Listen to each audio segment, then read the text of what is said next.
नमस्कार दोस्तों, संयुक्त एकेडमी में आपका स्वागत है। हम लोग आज पढ़ेंगे जीएस और जीएस के सेशन में बहुत ही इम्पोर्टेंट मैटर उठाएंगे और जो कि सभी परीक्षाओं के लिए बहुत ही ज़्यादा इम्पोर्टेंट है, सभी परीक्षाओं के लिए अति महत्वपूर्ण है। चलिए हम लोग शुरू करते हैं। आज सबसे पहले बहुत ही इम्पोर्टेंट चीज़ पढ़ते हैं, बौद्ध संगीत। हम लोग आज पढ़ेंगे बौद्ध संगीत। हम लोग आज पढ़ेंगे बौद्ध संगीत।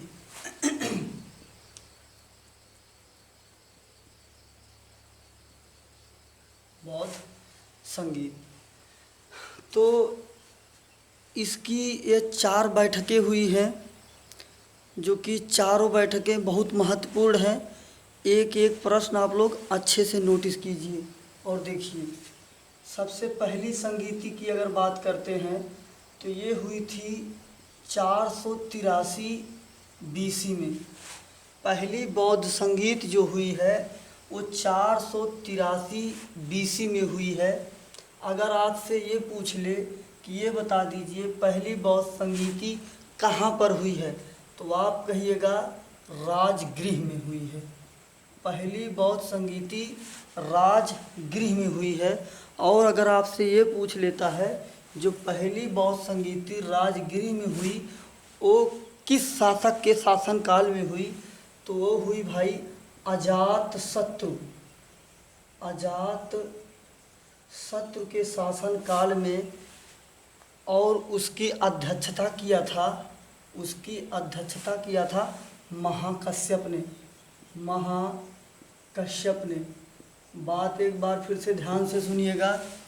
अगर आपसे ये पूछता है कि जो पहली बौद्ध संगीत हुई है ये कब हुई है, तो पहली बौद्ध संगीति 383 बीसी में हुई, राजगृह में हुई, अजातशत्रु के शासनकाल में हुई और इसकी अध्यक्षता किया है महाकश्यप ने। इसकी अध्यक्षता किया है किसने? महाकश्यप ने। चलिए अगर आपसे ये पूछ ले दूसरी बौद्ध संगीति ये कब हुई, 383 बीसी में दूसरी बौद्ध संगीति वैशाली में दूसरी बौद्ध संगीति हुई वैशाली में कालाशोक के शासनकाल में। कालाशोक के शासनकाल में द्वितीय बौद्ध संगीति वैशाली में संपन्न हुई। इसकी अध्यक्षता किया था सबकमीर ने। फिर से एक बार बात को ध्यान से समझिएगा।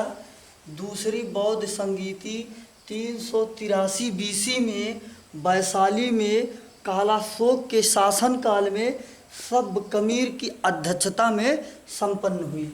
अगर आपसे ये पूछ लेता है ये बताइए तीसरी बौद्ध संगीति कब हुई, तो आप बताइएगा 251 बीसी में तृतीय बौद्ध संगीत हुई। कहाँ हुई? ये हुई पाटलिपुत्र में।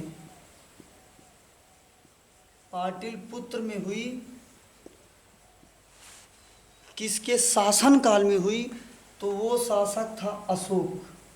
अशोक के शासनकाल में, मौर्य वंश के अशोक शासनकाल में पाटलिपुत्र में तृतीय बौद्ध संगीत संपन्न हुई।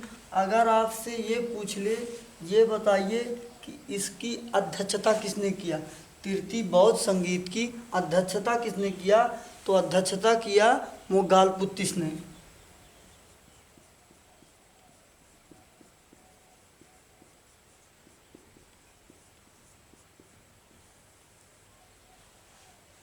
तृतीय बौद्ध संगीत 251 बीसी में पाटलिपुत्र में अशोक के शासनकाल में मोगलपुत्तिस के अध्यक्षता में ये संपन्न हुई। अगर आपसे ये पूछ लेता है ये बताइए ये जो चौथी बौद्ध संगीति है ये कब हुई, तो ये प्रथम शताब्दी में हुई।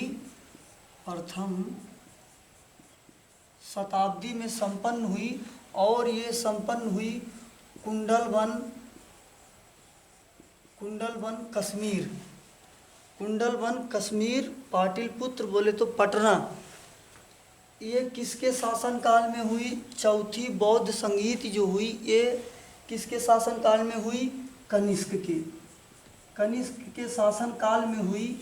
और ये जो कनिष्क हैं ये कुषाण वंश के शासक, कुषाण वंश के सबसे प्रसिद्ध शासक कनिष्क था। और इस कनिष्क के शासनकाल में कुंडलवन में जम्मू कश्मीर में प्रथम शताब्दी में चौथी बौद्ध संगीत हुई। इसमें एक अध्यक्ष थे और एक उपाध्यक्ष थे। तो जो इसके अध्यक्ष थे वो थे वसुमित्र। वसुमित्र इसके अध्यक्ष थे। और जो इसके उपाध्यक्ष थे इसके उपाध्यक्ष थे अश्वघोष। अश्वघोष।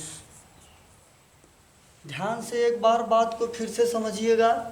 अगर आपसे ये पूछ लेता है कि प्रथम बौद्ध संगीत कब हुई, तो प्रथम बौद्ध संगीति हुई 483 बीसी में।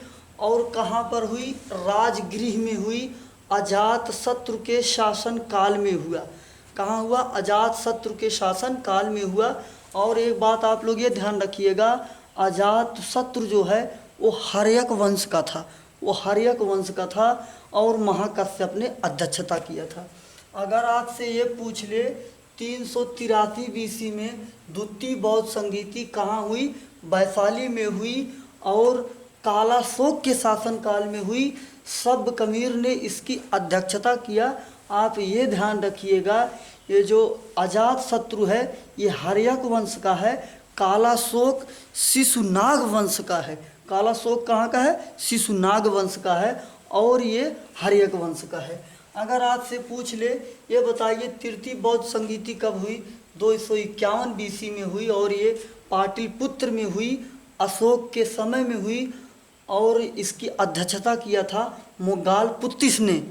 अगर आपसे ये पूछ ले चौथी बौद्ध संगीत कब हुई? प्रथम शताब्दी में हुई। कुंडलवन कश्मीर में हुआ। कनिष्क ने इसकी अध्यक्षता की। कनिष्क के शासनकाल में हुआ। कनिष्क कुषाण वंश का सबसे प्रसिद्ध शासक था। अध्यक्षता किया वसुमित्र ने, उपाध्यक्ष थे अश्वघोष ने। और एक बात ये ध्यान रखिएगा, प्रथम शताब्दी में जो चौथा बौद्ध संगीत हुई थी इसमें बौद्ध जो संप्रदाय था वो 2 संप्रदाय में बढ़ गया। जो बौद्ध धर्म था ये 2 संप्रदाय में बढ़ गया, एक हीनयान और दूसरा महायान। बात ध्यान से फिर से समझ लीजिए कि जो चौथी बौद्ध संगीत हुई थी कुंडलवन कश्मीर में, बौद्ध धर्म उसमें 2 संप्रदायों में बट गया, एक हीनयान और एक महायान। ये चारों बौद्ध संगीतियाँ भाई बहुत इंपॉर्टेंट हैं। इनसे कभी कभी एक प्रश्न बना देता है, तो आप लोग इसको पूरा अच्छे से ध्यान रखिएगा। 1-2 बार पढ़ लेंगे चीज़ें याद हो जाएंगी। चलिए अब हम लोग एक ये पढ़ लेते हैं, हमारे संविधान में कितनी भाषा है। हम लोग पढ़ेंगे भाषा। हमारे संविधान में भाषा, पहली बात तो ये भाषा अनुसूची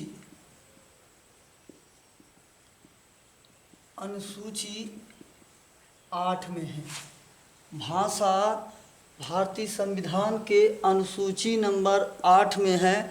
और जब हमारा संविधान बना था तब 14 भाषाएं थी। कहने का मतलब अगर आपसे ये पूछता है मूल संविधान में कितनी भाषा थी, तो वो 14 भाषा थी।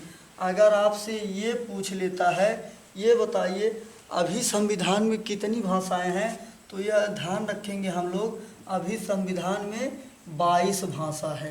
तो अगर मूल संविधान में 14 भाषा थी, इसका मतलब कि 8 भाषाएं अलग से जोड़ी गई हैं। चलिए हम उन 8 भाषाओं को पढ़ लेते हैं। 21वें कॉन्स्टिट्यूशनल अमेंडमेंट के तहत, 21वें संविधान संशोधन के तहत 1967 में सिंधी भाषा को संवैधानिक दर्जा दिया गया और उसको अनुसूची नंबर 8 में जोड़ दिया गया। तब हमारी भाषाएं हो गई 1967 में 15। कितनी भाषाएं हो गई? 15। फिर उसके बाद 71वां कॉन्स्टिट्यूशनल अमेंडमेंट, 71वां संविधान संशोधन हुआ 1992 में हुआ और इसमें 3 भाषाएं जोड़ी गई, जो कि नेपाली, मणिपुरी, कोंकणी। 15 हो गई थी 21वें संविधान संशोधन से। 71वें संविधान संशोधन से 3 और जुड़ गई, 15 3 18 हो गई। अभी 4 भाषाएं बाकी हैं। वो चारों भाषाएं आई 92वें संविधान संशोधन के तहत। 2003 में हुआ, लागू हुआ 2004 से। ये 92वें संविधान संशोधन में 4 भाषाएं आई, बोडो, डोंगरी, मैथिली और संथाली। ये 4 भाषाएं जुड़ने से 18 4 22 भाषाएं हो गई।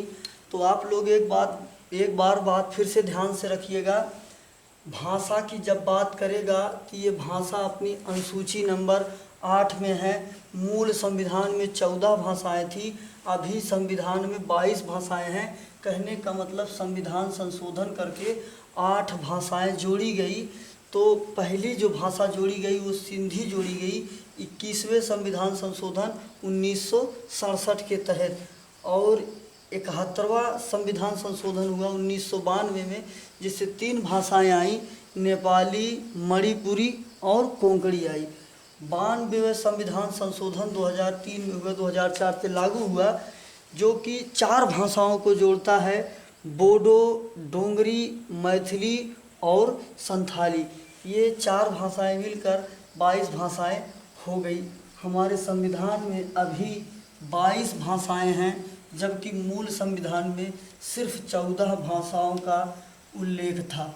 अगर आपसे एक प्रश्न ये कर देता है कि आप ये बताइए, ये जो यूएनओ है, इस यूएनओ की क्या क्या भाषाएं हैं। अगर इस आपसे पूछता है आधिकारिक भाषा बताइए, आधिकारिक भाषा, तो आप ध्यान रखिएगा यूएनओ की आधिकारिक भाषाएं 5 हैं। यूएनओ की आधिकारिक भाषाएं 5 है। जो इसके लिए हम लोग एक कोड का इस्तेमाल कर ले रहे हैं। सर्फ एसी में डालो, सर्फ एसी में डालो। ये देखिए, एस से हो गया स्पेनिश, ई से हो गया इंग्लिश, आर से हो गया रसियन, एफ से हो गया फ्रेंच, एफ से हो गया फ्रेंच, और ए से हो गया अरबी, और इस सी से हो गया चीनी। ध्यान रखिएगा, अगर आपसे ये पूछ लेता है यूएनओ की आधिकारिक भाषा बताइए, तो यूएनओ की आधिकारिक भाषाएं 5 है। और पहला है, हम लोग कोड का इस्तेमाल करेंगे, सर्फ एसी में डालो, सर्फ एसी में डालो। एस से स्पेनिश, ई से इंग्लिश, आर से रसियन, और एफ से फ्रेंच, ए से अरबी, और सी से चाइनीज़। और ध्यान रखिएगा, अगर आपसे ये पूछ लेता है कि ये बताइए यूएनओ की ये जो कार्यकारी भाषा है, जिसमें उसके कार्य होंगे, उसको कहते हैं कार्यकारी भाषा। तो ये जो कार्यकारी भाषा होगा, वो कार्यकारी भाषाएं 2 होती हैं। एक तो पहली है इंग्लिश, एक है इंग्लिश और एक है फ्रेंच। तो यूएनओ की यही 2 भाषाएं जो हैं, ये कार्यकारी भाषाएं हैं, और ये जो 5 भाषाएं हैं, ये आधिकारिक भाषाएं हैं। ये हुआ भाई इतनी बात भाषा से, इतनी सी बात हुई भाषा से। अब हम लोग अगला मैटर ये उठा लेते हैं। मैंने आपको पिछले वीडियो में एक बार ये बोला था हम लोग जब ब्लड पढ़ रहे थे तो हम लोगों ने ब्लड पढ़ा था, हमने एक चीज़ कहा था वो हम अलग करवा देंगे। अगर माता में और पिता का ये ब्लड ग्रुप है तो बच्चे में क्या हो सकता है और क्या नहीं हो सकता है। चलिए हम लोग उस पर चर्चा कर लेते हैं। ध्यान रखिएगा, ये है ब्लड ग्रुप, ये है ब्लड ग्रुप, और ये हो सकता है और यहाँ कहेंगे नहीं हो सकता है, नहीं हो सकता है। चलिए अगर मान लीजिए माता हो या फिर पिता हो, दोनों में से एक का ब्लड ग्रुप ये है, एक का ब्लड ग्रुप ये है, तो बच्चे में उसके क्या हो सकता है, तो उसके बच्चे में या तो ए होगा या तो ओ होगा। क्या नहीं हो सकता है, तो उसके बच्चे में बी और ए बी कभी नहीं हो सकता है। ये दो ब्लड ग्रुप कभी नहीं होंगे अगर माता पिता के ये ब्लड ग्रुप हैं। चलिए अगर माता और पिता दोनों का ब्लड ग्रुप ए ही है तो बच्चे में क्या हो सकता है, तो ए हो सकता है और ओ हो सकता है, लेकिन बी और ए बी कभी नहीं होगा। अगर माता का ये है, पिता का ए बी है, माता का ये है, पिता का ये भी है, किसी का मतलब कि पति पत्नी में से दोनों लोगों में से किसी का ये है, किसी का ये भी है, तो ये हो जाएगा या तो ये होगा या तो बी होगा या तो ए बी होगा, लेकिन ओ नहीं होगा, ओ नहीं हो सकता है। अगर ये कह दे कि माता का ये है और बच्चे का मान लीजिए कि यहाँ पर क्या है, बी है, तो बच्चे में क्या ब्लड ग्रुप हो सकता है, तो बच्चे में ये ब्लड ग्रुप हो सकता है, या तो ये होगा या तो बी होगा या तो ए बी होगा या तो फिर ओ होगा। मतलब कि ए वाला ब्लड ग्रुप होने पर कोई भी हो सकता है और यहाँ पर क्या होगा, यहाँ पर नहीं होगा। अगर माता का ये है और पिता का ओ है, तो ध्यान रखिएगा बच्चे में या तो ब्लड ग्रुप बी होगा या तो ब्लड ग्रुप ओ होगा, लेकिन उस बच्चे में ए और ए बी कभी नहीं हो सकता है। माता पिता में से किसी का ब्लड ग्रुप बी है और मान लीजिए किसी का ब्लड ग्रुप ए बी है, तो हम कह देंगे बच्चे में क्या हो सकता है, बच्चे में या तो ये होगा या तो बी होगा या तो ए भी होगा, बट ओ कभी नहीं हो सकता है, ओ कभी नहीं हो सकता है। यदि ये है, सॉरी ये सो हो गया है, अगर मान लीजिए कि माता पिता में से किसी का, दोनों लोगों का ओ है और ओ है, तो यहाँ पर क्या हो सकता है, यहाँ पर ओ हो सकता है और ए बी नहीं होगा। अगर आपसे पूछ ले ए बी और ओ, ध्यान रखिएगा ये वाला बहुत इम्पॉर्टेंट है और बहुत ख़तरनाक है। अगर माता पिता में से ए बी और ओ होता है तो हम लोग ये ध्यान रखेंगे बच्चे में क्या हो सकता है, बच्चे में या तो ए होगा या तो बी होगा, बट ए बी और ओ कभी नहीं हो सकता। जो माता पिता में होगा ये वाला कभी नहीं हो सकता है, ए बी और ओ कभी नहीं हो सकता है, ध्यान रखिएगा। चलिए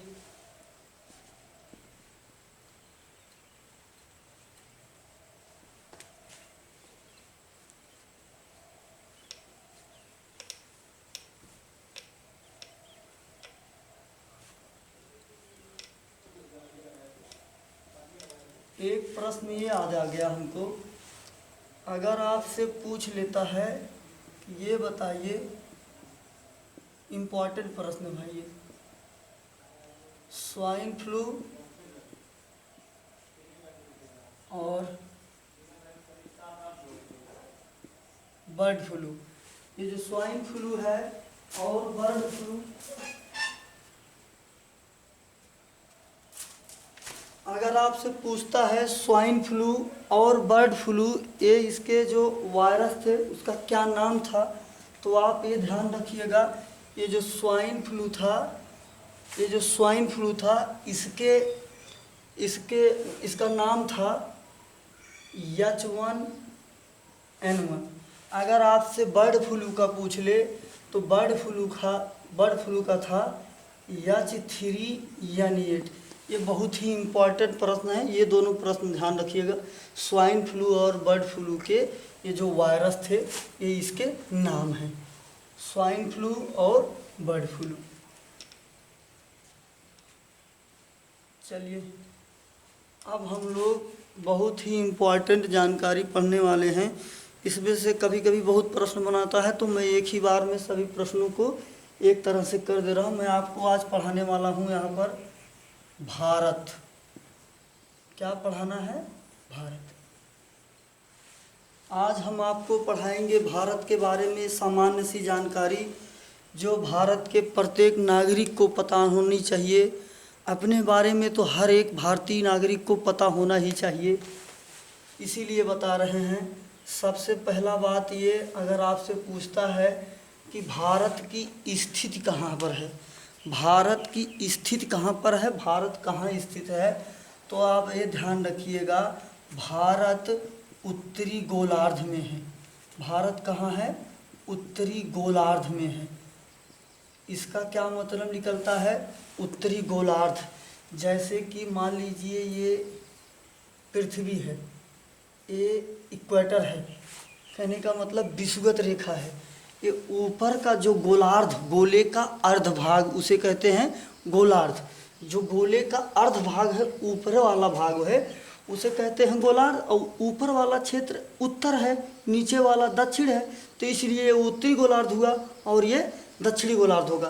भारत यहाँ पर कहीं पर स्थित है, कहने का मतलब भारत जो है यहाँ कहीं पर स्थित है, तो भारत हो गया उत्तरी गोलार्ध में। भारत की स्थिति इसीलिए हम कहते हैं कहाँ पर है? उत्तरी गोलार्ध में है। और ये कहता है भारत की स्थिति उत्तरी गोलार्ध है तो पूर्वी देशांतर है, पूर्वी देशांतर है। अब इस पूर्वी देशांतर का क्या मतलब है? इस पूर्वी देशांतर का मतलब ये है, अक्षांश रेखाएं जो होती हैं, क्षैतिज रेखाएं अक्षांश रेखाएं कहलाती हैं, और जो देशांतर रेखाएं होती हैं, ये जो परपेंडिकुलर रेखाएं होती हैं जिनसे हम समय का अध्ययन करते हैं। ध्यान रखिए, एक प्रश्न बहुत अच्छा, अगर आपसे ये पूछ लेता है ये जो अक्षांश रेखाएं हैं, क्षैतिज रेखाएं हैं, इनका क्या मतलब है? ये तापमान, मौसम, ये सब की जानकारी देती हैं। जबकि देशांतर जो एक काल्पनिक देशांतर रेखाएं हैं, ये किस चीज़ की जानकारी देते हैं? ये हमको इस चीज़ की जानकारी देते हैं, ये समय की जानकारी देते हैं। ये मानक समय है, जहाँ से हमारा मानक समय लिया गया है।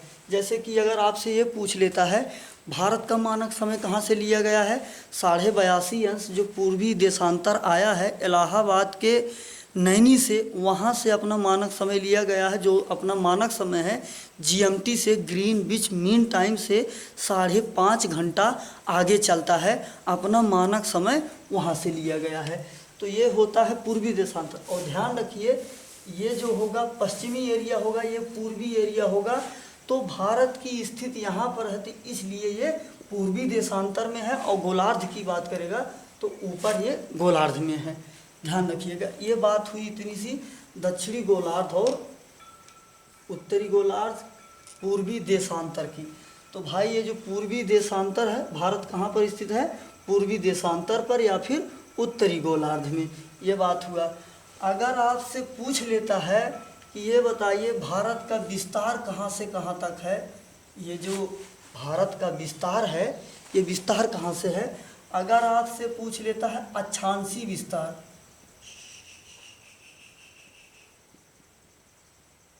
अक्षांशीय विस्तार मतलब कि अभी हमने आपको ऊपर बताया अक्षांश जो क्षैतिज रेखाएं होती हैं, तो ये जो क्षैतिज रेखाएं काटेंगे, मान लीजिए कि ये भारत है नीचे का एरिया, तो यही जो क्षैतिज रेखाएं काटेंगी तो इसके अक्षांश का विस्तार कहाँ से कहाँ तक कितना पड़ता है। तो ये भाई अक्षांशी विस्तार जो अपना है ये है 8 अंश 4 मिनट से 37 अंश 6 मिनट तक अक्षांशी विस्तार है। अगर आपसे ये कहता है कि ये बताइए देशांतरी विस्तार जो है, ये देशांतरी विस्तार कितना है। ये जो भारत के जो परपेंडिकुलर रेखाएं हम बताए थे आपको, ये देशांतरी विस्तार भारत का कहाँ से ऊपर से कहाँ से स्पर्श होकर कहाँ तक नीचे तक है, ये चीज़ बताएगा देशांतरी विस्तार। तो आप ये ध्यान रखिएगा, भारत का जो देशांतरी विस्तार है 68 अंश 7 मिनट से 97 अंश 25 मिनट तक ये भारत का देशांतरी विस्तार है। ध्यान रखिएगा, भारत का अक्षांशी विस्तार जो है 8 अंश 4 मिनट से 37 अंश 6 मिनट है। अगर आपसे पूछ ले ये बता दीजिए भारत का देशांतरी विस्तार कितना है, तो भारत का देशांतरी विस्तार है 68 अंश 7 मिनट से लेकर 97 अंश माने कि 25 मिनट तक है। ये है भारत की अक्षांशी और देशांतरी विस्तार।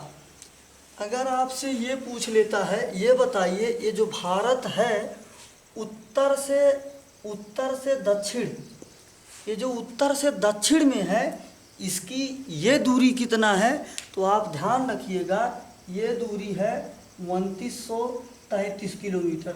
अगर आपसे ये पूछ लेता है, ये बताइए भारत का पूरब से पश्चिम में सॉरी उल्टा बोल दिए, ध्यान रखिएगा, पूरब से पश्चिम में 2933 किलोमीटर भारत का विस्तार है। अगर आपसे पूछ लेता है उत्तर से दक्षिण में कितना भारत का विस्तार है, तो आप बताइएगा 3214 किलोमीटर जो है अपना ये उत्तर से दक्षिण तक विस्तार है। पूरब से पश्चिम तक का विस्तार जो है ये 2933 किलोमीटर का है ये अपना विस्तार। चलिए हम लोग आगे ये बात करते हैं, ये बताइए भारत का क्षेत्रफल कितना है। तो भाई भारत का ये जो क्षेत्रफल है 32,87,263 किलोमीटर स्क्वायर वर्ग किलोमीटर। कहने का मतलब ये जो भारत अपना है 32,87,263 किलोमीटर स्क्वायर है, जो कि पूरी दुनिया का 2.42% है। ये जो भारत है, भारत का क्षेत्रफल 32,87,263 वर्ग किलोमीटर पूरी दुनिया के क्षेत्रफल का 2.42% है, जो कि पूरे विश्व में 7वें नंबर पर आता है क्षेत्रफल के मामले में भारत पूरी दुनिया में दूसरे स्थान पर आता है। तो अगर आपसे पूछ ले कि क्रम बता दीजिए ये जो क्षेत्रफल है पूरी दुनिया में भारत तक 7वें नंबर तक, तो ध्यान रखिएगा सबसे बड़ा दुनिया का देश है रूस, उसके बाद है दूसरे नंबर पर कनाडा, अगर आपसे तीसरे पर पूछ ले तो चीन, अगर आपसे ये पूछ लेता है चौथे नंबर पर कौन है, पहले पर रूस है, दूसरे पर कनाडा है, तीसरे पर चीन है, चौथे पर अमेरिका और 5वें नंबर पर है ब्राज़ील। अगर आपसे छठा नंबर पूछ ले तो वो है ऑस्ट्रेलिया। तो आप ध्यान रखिएगा यही ये जो 6 देश हैं क्षेत्रफल में भारत से ज़्यादा हैं, उसके बाद 7वें नंबर पर भारत ही आता है। तो आप ध्यान रखिएगा पूरी दुनिया में सबसे ज़्यादा बड़ा देश रूस है, उसके बाद कनाडा है, फिर चीन है, फिर अमेरिका है, फिर ब्राज़ील है, फिर ऑस्ट्रेलिया है। भारत से ये 6 देश जो हैं क्षेत्रफल में अधिक हैं, बाकी 7वें नंबर पर अपना भारत कायम है। 2.42% क्षेत्रफल पूरी दुनिया का अपने पास है। और ध्यान रखना क्षेत्रफल में अपन लोग 7वें नंबर पर हैं। अपन लोग जनसंख्या के मामले में, हम भारतीय लोग जनसंख्या के मामले में दूसरे स्थान पर है, जो कि पूरी दुनिया का 17.5% जनसंख्या इकलौते भारत में है। 17.5% जनसंख्या इकलौता भारत में है। ये हुआ भाई हम लोगों के क्षेत्रफल की बात। अगर आपसे ये पूछ लेता है, ये बता दीजिए कि भारत में उत्तर प्रदेश का क्षेत्रफल कितना है, तो आप ध्यान रखिएगा 2,40,928 किलोमीटर का स्क्वायर। 2,40,928 किलोमीटर का स्क्वायर, ये है उत्तर प्रदेश का क्षेत्रफल। ये है भाई किसका क्षेत्रफल, ये है उत्तर प्रदेश का क्षेत्रफल। अगर आपसे ये पूछ लेता है कि ये भारत के जो अंतिम बिंदु हैं, उत्तरी अंतिम बिंदु कौन है, दक्षिणी अंतिम बिंदु कौन है, मतलब कि ये अंतिम बिंदु पूछ लेगा तब वो क्या होगा, आइए हम लोग उस पर चर्चा करते हैं। अगर आपसे पूछ लेता है ये भारत है, तो अगर आपसे ये कहता है कि ये बताइए ये जो भारत है, इस भारत का सबसे अंतिम पूर्वी बिंदु कौन सा है, भारत का सबसे पूर्वी अंतिम बिंदु कौन सा है, तो आप लोग ध्यान रखिएगा बलांगू। कौन सा है, बलांगू। ये पड़ता है अरुणाचल प्रदेश में। कहाँ पड़ता है भाई, ये अरुणाचल प्रदेश में पड़ता है बलांगू। अगर आपसे ये पूछ लेता है, आप ये बताइए भारत का अंतिमतम पश्चिम वाला बिंदु कौन सा होगा, जो पश्चिम में होगा, तो वो है सरक्रीक। वो है सरक्रीक, और ये सरक्रीक जो है ये है गुजरात में। ये सरक्रीक कहाँ है, गुजरात में।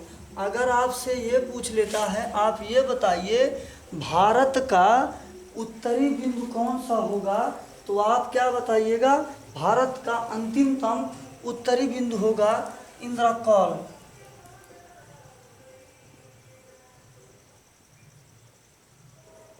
अगर आपसे पूछता है ये बता दीजिए ये जो भारत है, इसका भारत का अंतिमतम दक्षिणी बिंदु कौन सा होगा, तो ध्यान रखना स्थलीय जो बिंदु है वो है कन्याकुमारी, जो कि ये कन्याकुमारी ये तमिलनाडु में है भाई। अगर वैसे पूछ ले अंतिमतम एकदम अंतिमतम दक्षिणी बिंदु क्या है, तो वो है भाई इंदिरा पॉइंट। इंदिरा पॉइंट। और इस इंदिरा पॉइंट का एक अन्य नाम ये है पिगमेलियन पॉइंट, जो कि निकोबार में है भाई। ये जो भारत का अंतिम दक्षिणतम बिंदु है इंदिरा पॉइंट, ये कहाँ है, निकोबार में है। चलिए एक बात ये ध्यान रखिएगा, अरुणाचल प्रदेश का एक नाम है नेफो। इसका एक नाम है अरुणाचल प्रदेश का नेफो। और ध्यान रखिएगा एक प्रश्न ये कि भारत में सूर्य सबसे पहले कहाँ निकलता है, तो भारत में सूर्य सबसे पहले अरुणाचल प्रदेश में निकलता है। अगर आपसे ये पूछ लेता है, ये बता दीजिए सूर्य अस्त, भारत में सूर्य अस्त कहाँ होता है, तो गुजरात से उसको लेंगे, और उदय का हम लोग लेंगे अरुणाचल प्रदेश से। अगर आपसे ये पूछ ले पूरी दुनिया में सूर्य सबसे पहले किस देश में निकलता है, तो आप कहिएगा जापान। और जापान को कहते हैं निप्पन। एक जापान का एक अन्य नाम है निप्पन। और जापान को एक और उपनाम है जिसको कहते हैं सुकुमारों का देश। जापान को कहते हैं सुकुमारों का देश। जापान को हम लोग क्या कहते हैं, सुकुमारों का देश।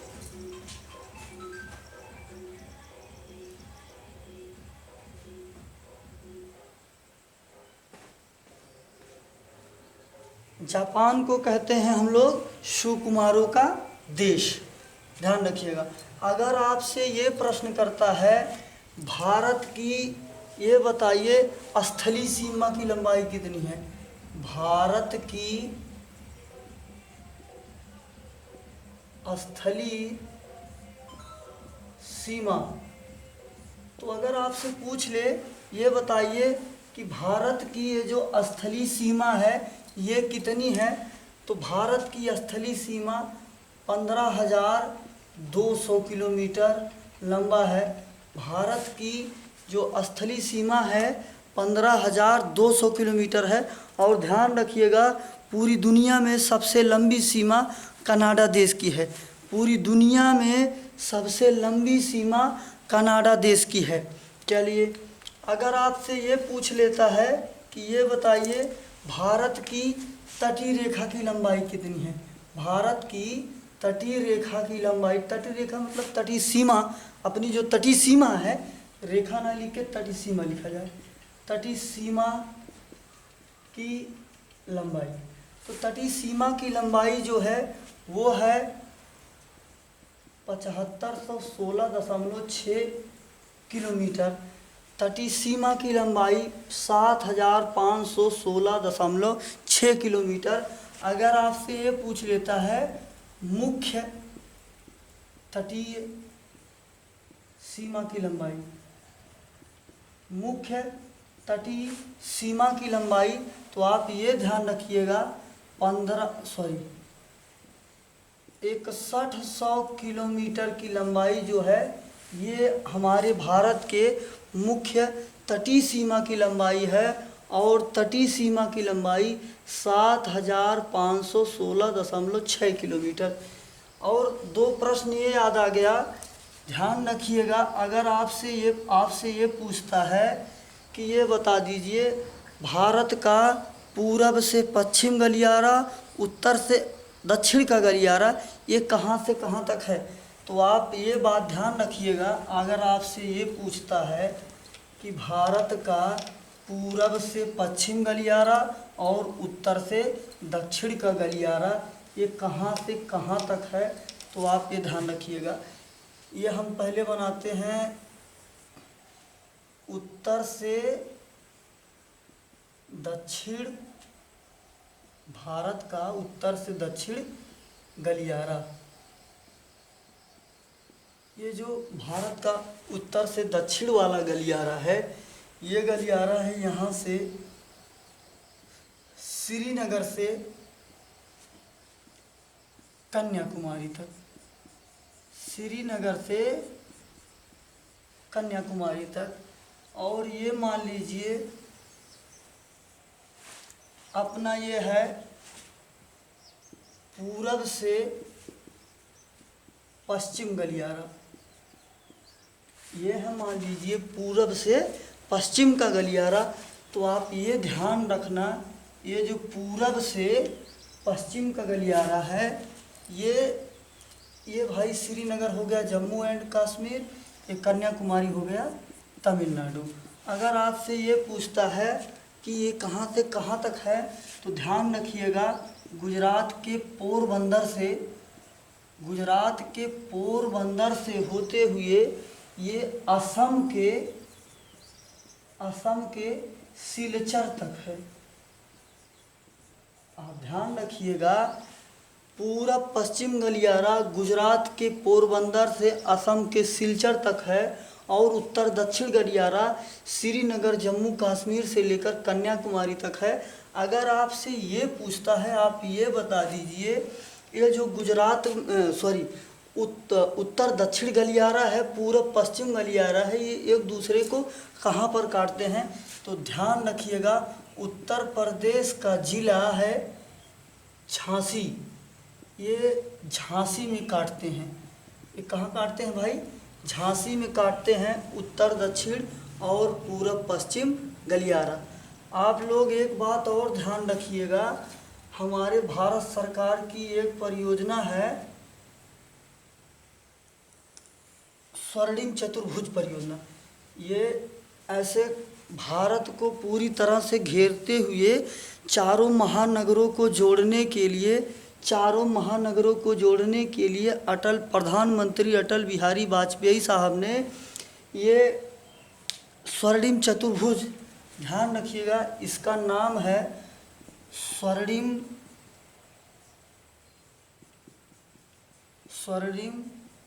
चतुर्भुज। ये स्वर्णिम चतुर्भुज बनाया गया भारत के महानगरों को जोड़ने के लिए, जिसकी लंबाई है, बहुत लंबा है, 5,846 किलोमीटर लंबा है, जिसको अटल बिहारी वाजपेयी साहब ने शुरू करा था चारों महानगरों को जोड़ने के लिए, दिल्ली, कोलकाता, मुंबई और बेंगलुरु। हालांकि ये चेन्नई, जयपुर, भुवनेश्वर, ये सभी जगह से, चेन्नई, जयपुर, भुवनेश्वर, गुंटूर, विजयवाड़ा हो गया मध्य प्रदेश से।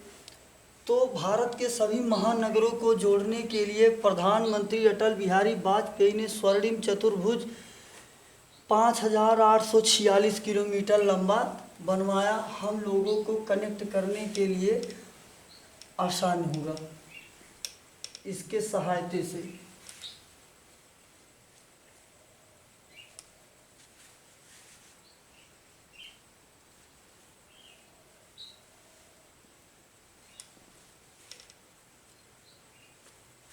एक पॉइंट ये ध्यान रखिएगा, सांप,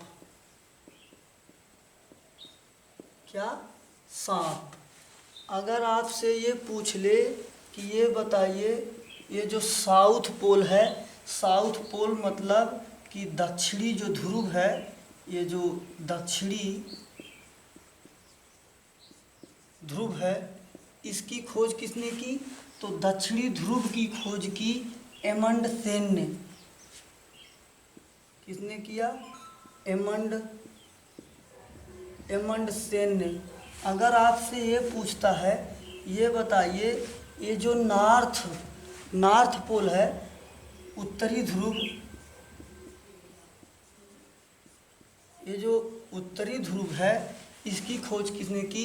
पी से पियरे, बट ध्यान रखना पूरा नाम है रॉबर्ट पियरे। ये जो उत्तरी ध्रुव है, इसकी खोज किया भाई किसने? इसकी खोज किया रॉबर्ट पियरे ने। एक कोड ये ध्यान रखिएगा, नियदाउंग। नाम सुनने में अजीब ज़रूर है, बट ये अपना काम आसान कर देगा। ये बहुत इम्पोर्टेंट है, इसको इम्पोर्टेंट करके छापना। ये प्रश्न बार बार रिपीट होता रहता है, बहुत इम्पोर्टेंट है। अगर आपसे ये पूछ ले निकट दृष्टि दोष के निवारण के लिए कौन सा लेंस प्रयोग किया जाएगा? निकट दृष्टि दोष के लिए अवतल लेंस, आ से अवतल लेंस। अगर आपसे ये पूछे दूर दृष्टि दोष, तो आप बताइएगा दूर दृष्टि दोष में उत्तल लेंस। नाम में देखिए ये लिखा हुआ है निकट दृष्टि दोष। निकट दृष्टि दोष के निवारण के लिए अवतल लेंस का प्रयोग किया जाएगा, दूर दृष्टि के निवारण के लिए उत्तल लेंस का प्रयोग किया जाएगा।